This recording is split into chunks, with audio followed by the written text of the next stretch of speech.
3 years ago. Um, I could see that GitHub Copilot was becoming a thing. There were a couple, initial ones, and I had left one job and took a couple months actually to reskill. I'd been in management and went back into programming, and I was like, okay, I'm gonna learn, some of these new coding assistants. They're clearly going to be a thing. So at that time, I jumped into learning GitHub Copilot and Tab 9 and just working with some other models like that. They were useful. I right away had uh, some good magic moments where I was like, "Whoa, that just refactored that for me. That was awesome." And then also some moments of like, "Oh, that was a neat solution, but was not what I wanted." And now that's distracted me. Like I've lost my train of thought. Like, oh, that was pretty poor experience. So that was 3 years ago. And then the last couple of years I've been using Copilot all the time. And I felt like it gave me kind of a 10% boost. It's like my IDE gives me a 10 or 20% productivity boost. Copilot was giving me another 10 or 20%. And that was nice. I could switch languages more easily. A lot of stuff that I did not have fresh in my mind anymore because I've been managing, like how do I declare an array in this particular language? Copilot was great for stuff like that. In January, I was like, wow, I used to be ahead of all this. Now I'm behind. The world's really changed. So I did a bunch of upskilling, just like deliberately using a lot of tools intensively, and really worked with Cursor a bunch, worked with Klein. It's another one I worked with a bunch. Worked with a lot of the latest Copilot features to kind of level up. That was good. Got a new handle on new ways of doing things. Uh, and then 2 months later in March, I felt like I had to do the same thing again. All the assistants had changed enough that it took like another level of upskilling. So I'm going to try and show you just some of those things that I learned and some of those tools. Okay, well, here are some really crappy AI generated slides here or content. But let's talk about some actual tools. Cursor, Windsurf. So, Gabe, are you saying that I can never remember what this particular format specifier in printf is for? So I have to go look that up in a book, and it interrupts my workflow, but I look it up and then I come back and I get back into the flow. It's mostly that kind of small lookup that you're getting the assistance from Copilot. I'd say over the last 3 years, lots of that. Um, recently, for a lot of people since, last fall, much more. Getting whole features built in certain ways, and in some ways, whole applications. Um, so let's see here. I'm gonna jump to just a project I have open here. Um, yeah, I might often ask Copilot for, just, yeah, how does this printf specifier work? I guess I would most likely, um, write a comment, um, in, whatever file I'm in. I'm in a SQL file right now, so I might say, actually, this one has some nice complicated stuff to wrestle with. This has some SQL row level security policies. So um, I might say add a row level security policy. Uh, let's see, it would be more complicated than all nodes in their organization. Anyway, this is probably a little too small. I'm gonna share. It's a little bigger here. Uh, not. Okay, it's a little better. IDE error occurred. That's great. Can't increase the font size. Okay. Um, users to see all nodes, let's see, that are in the organization, um, in projects they have worked on. So I don't know, something complicated here. So then it generates some code for me here. And, I might ask about that code. Copilot doesn't want to pop up the little ask button here, but um, so yeah, I might ask specifically about that code, or I might get into something more complex. So I guess the next stage after, small things like this is asking about, bigger features and bigger problems. So actually, I've got one here. This is, a real project that I work on, side project of mine, and I had a failing test. So I was like, great, let's fix this failing test here. It's doing something, and it gave me a solution, like a whole new test there that I could run. In this case, it was one that it was not really succeeding at. I had tried a few things here, and it wasn't doing a very good job of that test. Um, some of the things that it does tend to succeed at more are like new feature generation.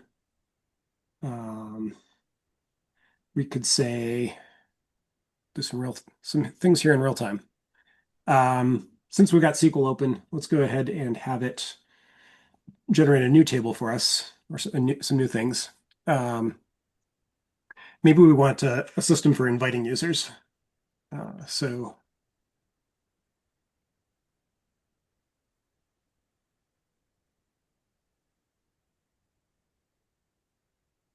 um, should be a UI.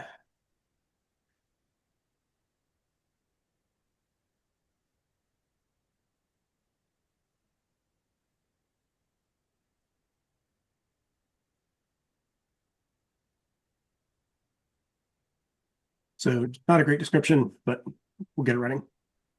Copilot lets you choose what model you want to some degree. So I could say maybe I like 4.0 better for that or something else. And one of the things I like about Copilot is it's pretty quick. I mean, it's a lot like asking ChatGPT. It's going to give you something right away. Often it'll give you a little preview button for applying it right away, which is really handy. In this case, it's just giving me a copy paste. So maybe I'll say create a new migration. Oops.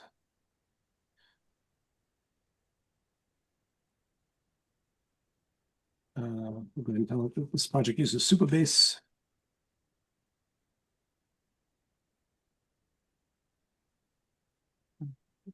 And actually, this is an interesting thing that happens sometimes with Copilot more often. Sometimes it'll filter out your response, which is kind of funny. Like, okay, I wasn't asking for nuclear weapons secrets here. I was just asking for a new feature. Um, and that's a little bit odd. But normally you can re-ask your question or work around it.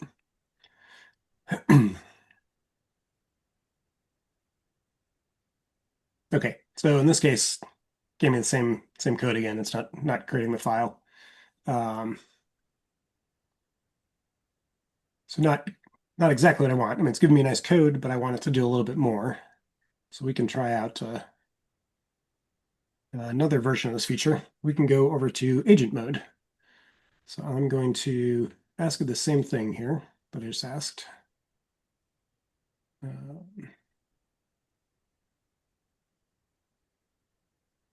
and let's go ask agent mode. One of the nice things about most of these systems is you can tell it, what files to look at initially, even for the really powerful ones. That's generally helpful. Be like, start here. um, so I could do that. In this case, it's a new feature, so I'm not going to do that. I'm going to tell it and migrations. And looks like GPT 4.0 is the default there. I've heard good things about Gemini 2.5. I haven't actually used it much, so let's go ahead and use that. See how it does. So this agent mode is going to do the same thing, but it's going to try and do some validation. It might try and build the project. It might, check the code to see if it's syntactically correct, and it'll iterate. So it'll give you a certain number of iterations on a problem. And you can see it's going to do a little bit of thinking here. And I guess one of the main things that it's going to do that all of these more advanced agents are going to do are some tool calls. So in this case, it's doing a redirectory tool call. So it's just, it's invoking ls. And if you've worked with tool calls with LLMs. You can tell a LLM, this is a tool. It's a function with these arguments, and normally that's got a description, just your doc string for that function. It says like, hey, this function does such and such. And it's that natural language description that allows the LLM to decide to call that tool. Okay, great. So it read the migrations directory. It's creating a file creation tool. And now it's asking if I want to accept this change, which, yep, I would like to accept that. Looks good. So it was waiting for me there to accept that. And it's working along. So pretty useful. You can create a feature, and I'll show you the same flow a little bit in a couple different tools. Just get a little sense for it. Creating features is amazing. It's magic. You get all this code. Uh, Most of the work still needs to be done. Like the work of making your software do something. Only part of that is code. Feel like having code, even if it's pretty close, still often involves an awful lot of work to be like, okay, this code's like almost right. It's got an error. Let's iterate on it. Oh, it doesn't do quite the right thing, refining it. And just that process of testing, like, does it work when I run the application? Still takes an awful lot of work from an engineer to do. So even though this can create code, or I mean, all these tools can create code and are really amazing, I feel like it's going to be quite a while before my skill set's not needed to drive all this. Okay, so we got a page here, invitations, and it's going along. So it's doing quite a bit of work here.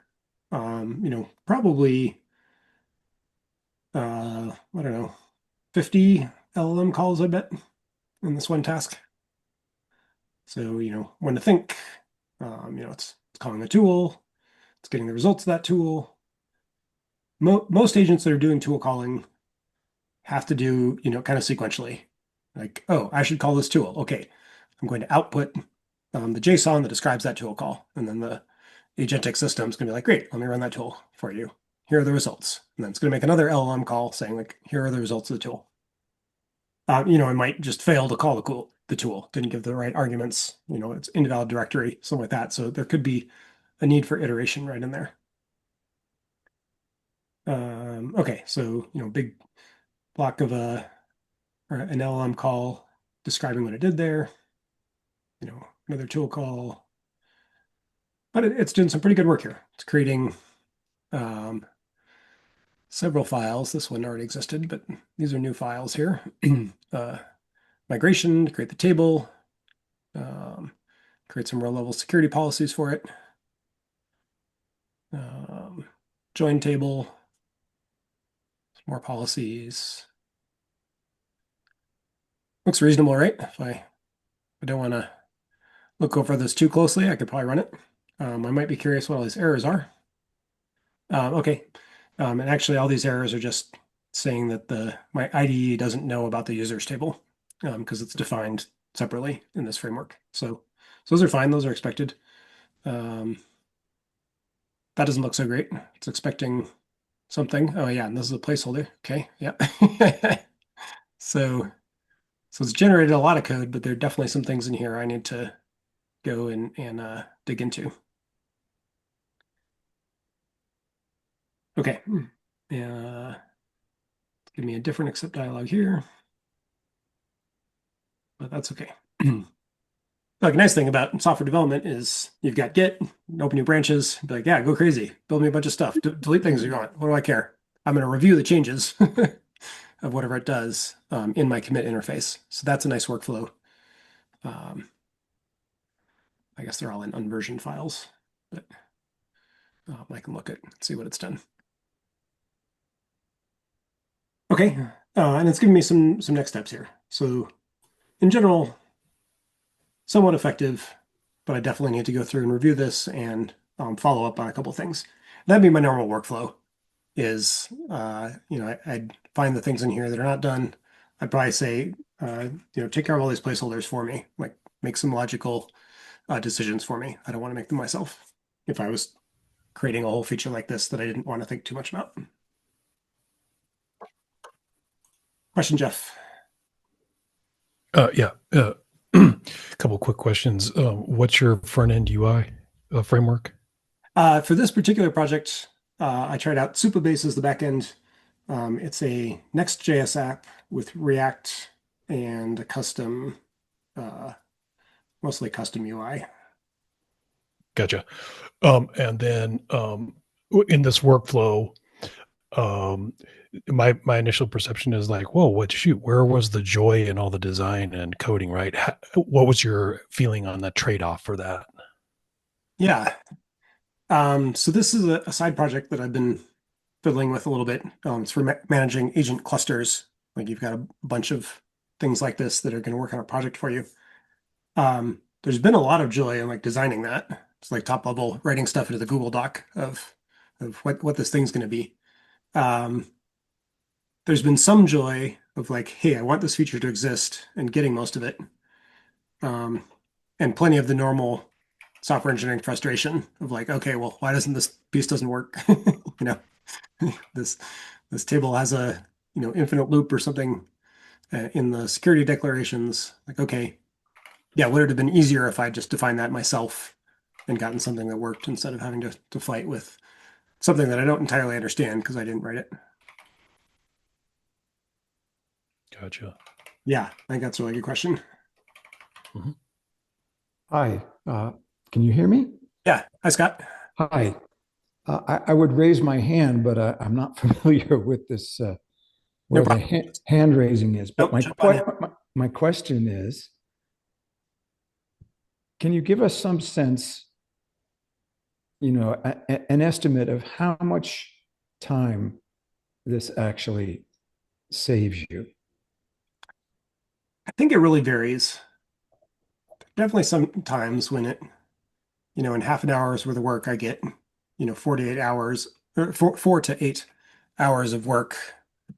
Um, a feature or a script. Um, but there are times when it takes me longer.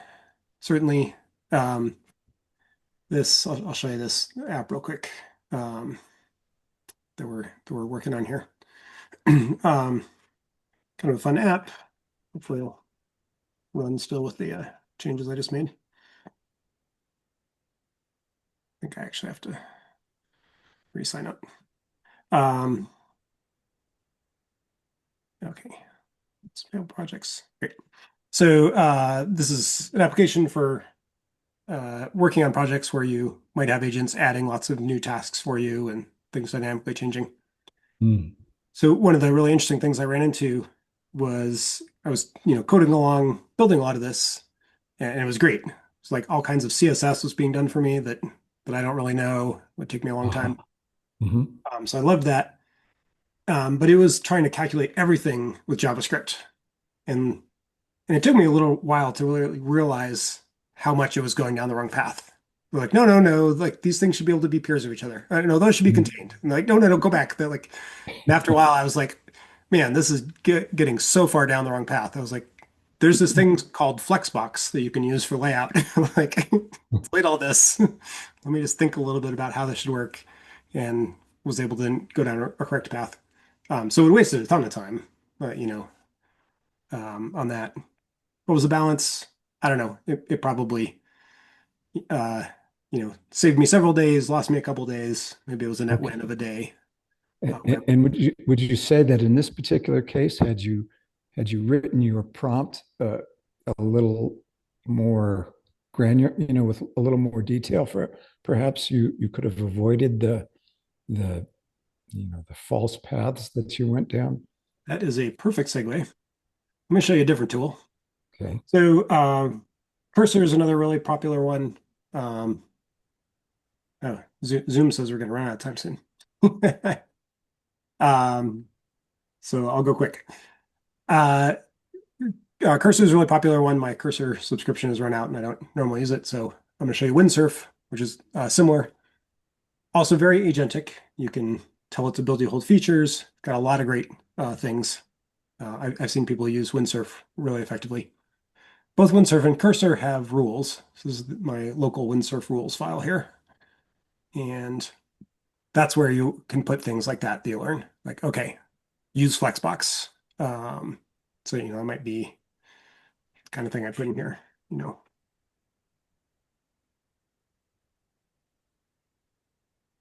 Great for layout. Okay. Uh, yeah, if you, anything that you can distill down out of your knowledge from software engineering is great to put in here, into rules files, or your prompt. Like, oh, I've noticed that I always like to think about the domain model first. So I might put in here, like, great, design out the domain model and use that to drive other things. You know, make the domain model as generic as possible, Hmm. or maybe like it as denormalized as possible, things like that. Okay. All right. Thank you. And you can see that, this one has hundreds of rules, basically, some examples. And if you look at the prompt that drives Windsurf or Klein or things like that, let me see if I can find the Klein prompt.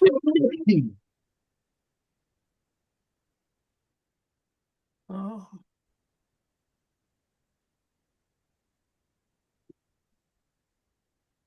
so Klein is a Visual Studio plugin that does similar things. I liked it a lot in January. It's like, wow, that was a really good one. um, and I looked through their prompt.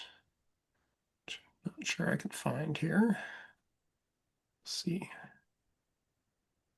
And I was like, wow, okay, this like several pages explains how system prompt.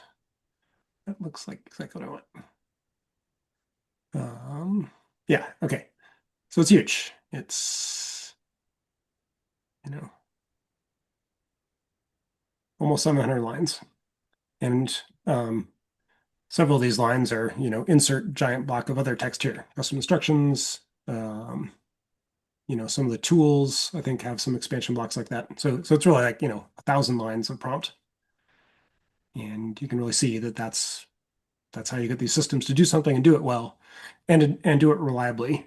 Like, state what it's going to do, state what the tools are, give examples of those tools. Like we saw some of those in there.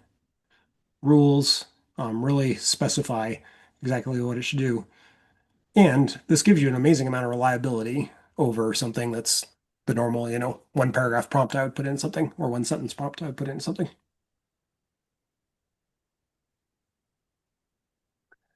Okay, I'm going to quickly show you a couple others. um, Copilot agent mode is pretty cool. I like IntelliJ as my IDE. A lot of people like VS Code, and a lot of the assistants are geared toward VS Code. But IntelliJ put out their own assistant recently, and their AI features are free if you have any JetBrains license. So WebStorm, PyCharm, IntelliJ, whatever it is. Um, and I like their assistant a lot. It's pretty powerful. I found it's one of the smartest. And I think that's because it takes advantage of a lot of the features of the IDE to check correctness. So it's like, okay, does this compile? Does it have typing errors? Does it, it's able to do a lot of those checks.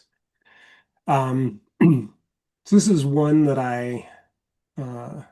task I did here, just fixing a test. Let me just bring up some other ones. So I had it add a organization feature here, top. On the settings page, show a list of organizations. Users should be able to create organizations, stuff like that.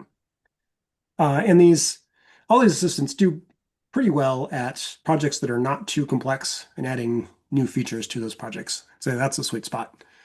They can be very good at, solving a problem in a larger project, but your mileage varies more there. Where you're like, that's not the framework I'm using, that you gave me a solution in, things like that. Or there's just like, an awful lot of stuff in the project that makes it a little easier to confuse the agent. Let's see. Um, we added invitations a moment ago. What's another feature we could add?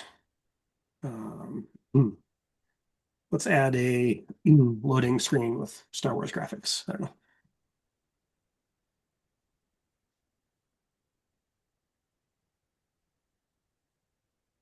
Okay, and I've got Brave mode checked right here, saying that I want to allow it to like create files and delete files and things like that. It'll do that within the scope of your project. So I've gotten pretty used to it. At first, I was like, no, I want to approve all these things. But once you do it a few times, it tends to be like, yeah, sure, go ahead. Okay, so this is mainly what I want to show you is just the how it does work. Um, so it's starting off, with our initial LLM request, and then it's going to generate a plan, and it's going to work through that plan. So it's like, okay, great. I need to, do these various things. One thing that might be like, database changes in a service in a UI. Something else, it might be, some other steps. But it's going to start working on that plan, very similar to what we saw with Copilot.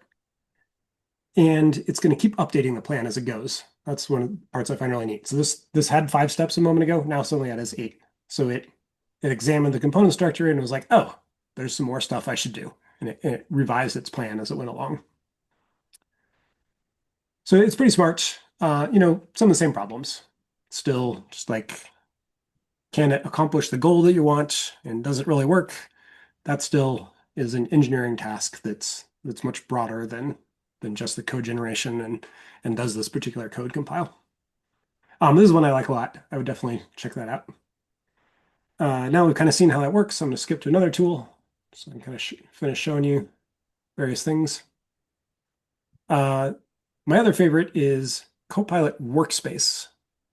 I believe this is free if you have, well, maybe now you need to have a Copilot subscription, which if you work on open source, just like contribute to some open source projects during a month, GitHub will give you a free Copilot subscription.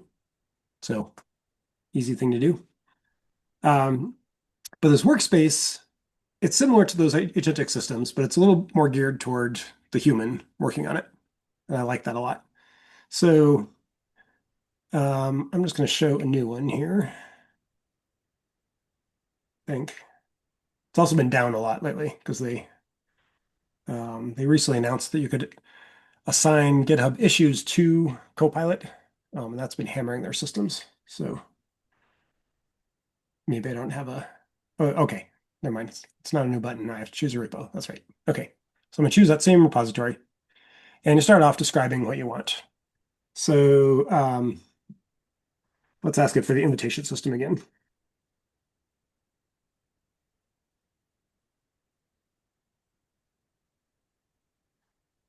And to start with, you generally brainstorm.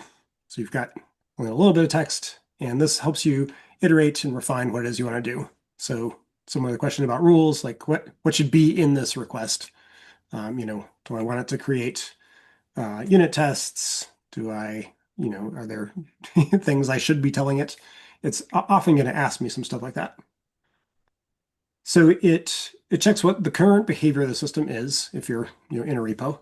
If it's a new repo, then you wouldn't have that. But so it's like, great, there's nothing in any of these components that are related to invites. That's handy.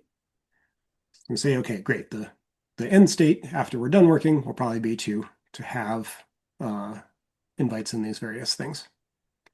But then here it's got some questions. So yeah, how will users be notified of invitations? Great. Okay, maybe that's something I want to click on and get an answer to. And some of these are just kind of like conversation. It's like, yeah, here's some info. But I could add this to the task and say like, yeah, how will users be notified of invitations? That's something to consider. And I like that a lot in terms of like, here's some of the questions you should have asked. Let's flesh out this task and make it successful by asking the right questions initially. Okay, so say I do some of that, and then I'm like, great, let's go ahead and just generate my plan. You can jump straight to generating code. This is also usually pretty quick, which is another thing I like about it.